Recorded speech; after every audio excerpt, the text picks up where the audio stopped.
সবাইকে আসসালামু আলাইকুম। আশা করছি সবাই অনেকটা ভালো রয়েছেন এবং অনেকটা সুস্থ রয়েছেন। হঠাৎ করে ফেসবুকের মধ্যে ভাইরাল হয়ে গেছেন তাজু ভাই।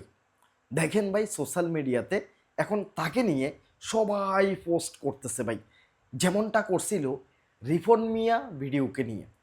রিফন মিয়া যেভাবে সোশ্যাল মিডিয়াতে ভাইরাল হয়ে গেছিল, তার সাধারণ জীবনযাপন দেখিয়ে ঠিক তেমনভাবে, ঠিক সেমভাবে ভাইরাল হয়ে গেছেন। সহজ সরল কথা বলে, যিনি ঠিকমতো যে কোনো শব্দকে ভালোভাবে উচ্চারণ করতে পারেন না, তারপরও কিন্তু তিনি সোশ্যাল মিডিয়াতে ভাইরাল হয়ে গেছেন। কেন জানেন?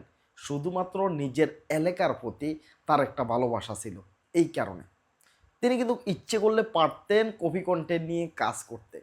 তিনি ইচ্ছে করলে পারতেন অন্যের একটা ভিডিওকে ডাউনলোড করে এনে নিজের ফেজে দিতে। তাহলে আপনারা একটু বলেন ভাই, অনেক ভাই বন্ধু রয়েছেন কন্টেন্ট ক্রিয়েটর, অনেক ভাই বন্ধু রয়েছেন ইউটিউবার, প্রতিনিয়ত চিন্তা করেন যে সংক্ষেপে কিভাবে কোটিপতি হয়ে যাবেন, সংক্ষেপে কিভাবে ভাইরাল হয়ে যাবেন। আজকে যদি একটা কথা চিন্তা করে দেখেন, আজকে যদি এই তাজু ভাই তিনি যদি অন্যের মতো যদি কফি কন্টেন্ট নিয়ে যদি করে কাজ করতেন, তাহলে তিনি কোনো অবস্থায় ভাইরাল হতে পারতেন না। তিনি ভাইরাল হয়েছেন তার যে এলাকার প্রতি ভালোবাসা রয়েছে, সেই ভালোবাসা থেকে এ তাজুল ইসলাম ভাই তিনি ভাইরাল হয়ে গেছেন।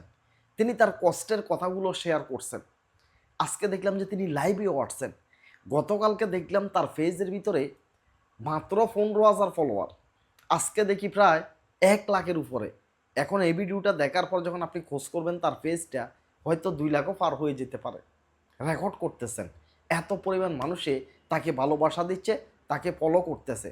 কারণ তার যে সহজ সরল যে কথাগুলো আছে, তার সহজ সরল কথা দিয়ে এলাকার যে সমস্ত সমস্যাগুলো রয়েছে, এগুলাকেই কিন্তু তিনি তুলে ধরতেছেন। তিনি তার সমস্যাগুলোকে সরাসরি এমপি বরাবর, সরাসরি প্রধানমন্ত্রী বরাবর তিনি উপস্থাপন করতেছেন। সবাই তাকে টিটকারি করছে, বা এখনও তিনি যে সমস্ত ভিডিওগুলো বানাবেন এগুলো কিন্তু টিটকারিমূলক ভিডিও। এরপর থেকেও কিন্তু মানুষে তার ভিডিওগুলো দেখবে। কারণ তিনি তার যে এলাকাটা রয়েছে, তার যে ইউনিয়ন রয়েছে নাগরসরি ইউনিয়ন, দেখেন ভাই, তার যে জেলা রয়েছে কুড়িগ্রাম জেলা, এটা অনেকে চিনত না বাংলাদেশের। আজকে তার কারণে চিনতেছে। তার যে ইউনিয়ন রয়েছে ভাই, ইউনিয়নটা পর্যন্ত সবাই এখন চিনতেছে একমাত্র তার কারণে। তো প্রথম অবস্থায় তাকে নিয়ে কিছু সাংঘাতিক বলতে পারে, কিছু সাংঘাতিক তাকে নিয়ে অনেক রোস্ট করছিল, বাজে বাজে কিছু পোস্ট ছাড়ছিল যে এরাই যদি এইভাবে সাংবাদিকতা করে তাহলে সাংবাদিকদের মান সম্মানটা কোথায় গিয়ে দাঁড়ায়। এভাবে কিছু পোস্ট করছিল সাংবাদিকেরা। সেই সাংবাদিকেরা আজকে তাকে ভাইরাল করে দিচ্ছে। দেখেন, বিপরীত করতে গিয়ে মনে করছিল যে যারা ভিডিও তৈরি করা সোশ্যাল মিডিয়াতে, যারা কন্টেন্ট ক্রিয়েটর রয়েছে, তাদেরকে হেয় করার উদ্দেশ্যে, তাদেরকে ছোট করার উদ্দেশ্যে এই তাজুবের ভিডিওগুলোকে সাংবাদিকেরা প্রথম পোস্ট করে। এরপরে দেখতেছে যে মানুষের একদম হৃদয়ের গভীরে ঢুকে গেছে তিনি। তার সহজ সরল কথা দিয়ে সবাই তাকে নিয়ে এখন প্রশংসা করতেছে যে তিনি কথা বলতেও যদি না পারেন, তারপরেও কিন্তু তিনি তার যে এলাকার সমস্যা রয়েছে এগুলা তুলে ধরতেছে, এগুলা জানান দিচ্ছে। অথচ সেই এলাকায় হাজার হাজার শিক্ষিত ছেলে মেয়ে রয়েছে, সেই এলাকায় শত শত সাংবাদিক রয়েছে, তারা কিন্তু এই সমস্যাগুলা তুলে ধরতেছে না।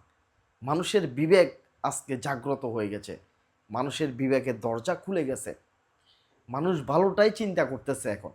সবাই ভিডিওটাতে একটা লাইক করে দিন। আল্লাহ হাফেজ, আসসালামু আলাইকুম।